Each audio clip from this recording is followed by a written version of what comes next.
Kenapa teman-teman harus membela Palestina? Pertama, di Palestina ada yang namanya Masjidil Aqsa, dan Masjidil Aqsa merupakan kiblat pertama umat Islam sebelum pada akhirnya berpindah ke Masjidil Haram. Kemudian yang kedua, termasuk masjid kedua yang dibangun, masjid tertua setelah Masjidil Haram adalah Masjidil Aqsa.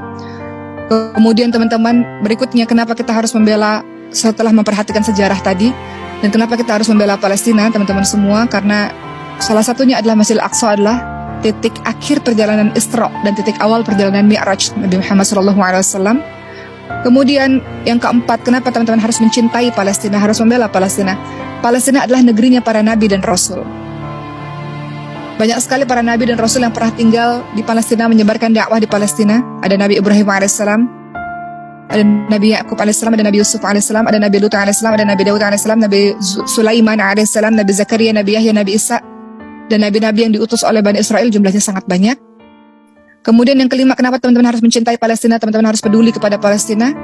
Di kota Palestina itu adalah sebuah tempat yang nantinya dikumpulkan seluruh manusia menjelang hari kiamat yang masih hidup pada masa itu. Jadi nggak bisa kita abai terhadap Palestina. Keenam, kenapa teman-teman harus cinta pada Palestina? Kenapa teman-teman harus perhatian kepada Palestina? Karena di sanalah nanti Dajjal akan terbunuh di tangannya Nabi Isa alaihissalam di akhir menjelang hari kiamat nanti. Di sanalah Dajjal akan dibunuh di tangannya Nabi Isa alaihissalam. Ketujuh, kenapa teman-teman harus cinta kepada Palestina? Walaupun mungkin kita berada sangat jauh di Indonesia ini, tapi harus ada perhatian kepada Palestina. Palestina adalah negeri Syam yang didoakan oleh Rasulullah SAW.